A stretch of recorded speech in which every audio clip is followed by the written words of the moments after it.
Actually ہمارے ہاں جس طرح کا حیا باختہ کلچر اور حیا باختگی کو عام کرنے کی کوشش کی گئی، پچھلے 1 مہینے کے اندر ایسے انسیڈنٹس ہوئے، ایسے واقعات ہوئے جن میں خواتین ڈے پہ حقوق نسواں کے نام پہ ایسی خواتین سڑکوں پہ نکلی، انہوں نے احتجاج کے نام پہ اس طرح کے پلے کارڈز اٹھائے ہوئے تھے، ایسے بینرز اٹھائے ہوئے تھے جس میں مطلب کوئی شریف آدمی اس کو نہیں پڑھ سکتا تھا۔ اس کے بعد ابھی ایک وہ کریم سروس کوئی ہے، انہوں نے جو اس طرح کا ایک اشتہار لگایا جس میں ترغیب دلائی جاتی ہے کہ خواتین کو گھر سے بھاگنا چاہیے، دلہن کو اپنے شادی سے بھاگنا چاہیے، تو اس سب کو آپ کس نظر سے دیکھتے ہیں؟ السلام علیکم۔ وعلیکم السلام۔ فردوس عباسی صاحب، آپ نے جو نشاندہی کی ہے بالخصوص جو اس میں یہ جو ثقافتی اقتدار کے منافی جو پاکستان کے اندر جو ہے بورڈ اعلان کیے جا رہے ہیں، اس سے پہلے حقوق نسواں کے نام پہ جو بینر پلے کارڈ کیے ہوئے تھے، ان کا تو پروگرام میں ذکر کرتے ہوئے بھی شرم آتی ہے کہ جس مسلم معاشرے میں، مسلمان ملک میں ہم رہتے ہیں، اس میں اس کا تصور بھی نہیں کیا جا سکتا۔ مشرقی روایات بھی ہوتی ہیں، اسلامی اقتدار بھی ہمارے پاس ہے، اور اخلاقیات بھی۔ ہر ملک کی ثقافتی اقتدار ہوتی ہے، اس کو ہمیشہ جو ہے ملوز خاطر رکھ کے سب کا فرض ہوتا ہے کہ اس کے پیرامیٹر کے اندر کام کیا جائے۔ صحیح۔ اب جیسے آپ نے ذکر کیا کہ ایک آن لائن ٹیکسی سروس ہے، اس ٹیکسی سروس کا نام لینا بھی میں مناسب نہیں سمجھتا۔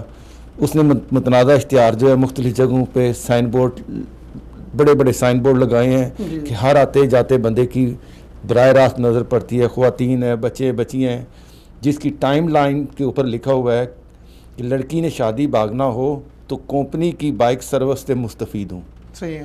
یہ اتنا شرمناک قسم کا جو جملہ ہے، اوپر اشتہار ہے۔ پھر اس میں آپ نے دیکھا ہوگا کہ جو بچی لڑکی دکھائی جا رہی ہے، اس نے وہ جو شادی کا لباس پہنا ہوا ہے، ایسی کمپنی جو ہے اس کو اسلامی اقتدار ہو، معاشرتی اقتدار ہو، اس کا پاس رکھنا بہت ضروری تھا۔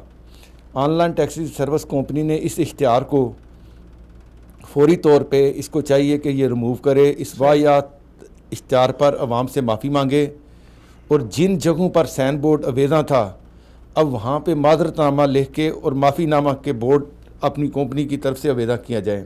صحیح، یہ تو آپ نے بہت اچھی بات کی، حکومت نے اس پہ غالباً کوئی ایکشن لیا ہے؟ میں بتا رہا ہوں، کمپنی کو کاروبار کے لیے، کسی بھی کمپنی کو کاروبار کے لیے پاکستان کی ثقافت اور اسلامی روایات سے منافی کوئی کام نہیں کرنا چاہیے۔ اسی طرح میرے کو جو میں نے آج سنا ہے حکومت کی طرف سے بھی، اور ایک کسی وکیل صاحب نے جو ہے لاہور ہائی کورٹ میں پٹیشن دائر کر دی ہے اس آن لائن ٹیکسی سروس کے خلاف، جس میں اس نے ایف آئی اے کو، پیمرا کو، پی ایچ اے کو اس میں فریق بنایا ہے۔ صحیح، کیونکہ پیمرا کے قانون کی خلاف ورزی ہے، پی ایچ اے جو ہوتی ہے اتھارٹی ہے جو بورڈ سائن بورڈ کی اجازت دیتی ہے، انہوں نے کس طرح اجازت دے دی۔ ایف آئی جو ایجنسی ہے، سرکاری وفاقی ایجنسی، اس نے تحقیق نہیں کی، دیکھا نہیں ہے۔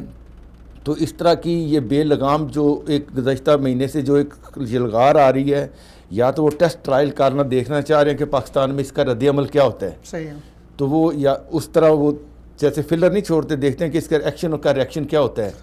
تو بڑے اقدام سے پہلے وہ چھوٹا پری پیڈ کر رہے ہیں نا۔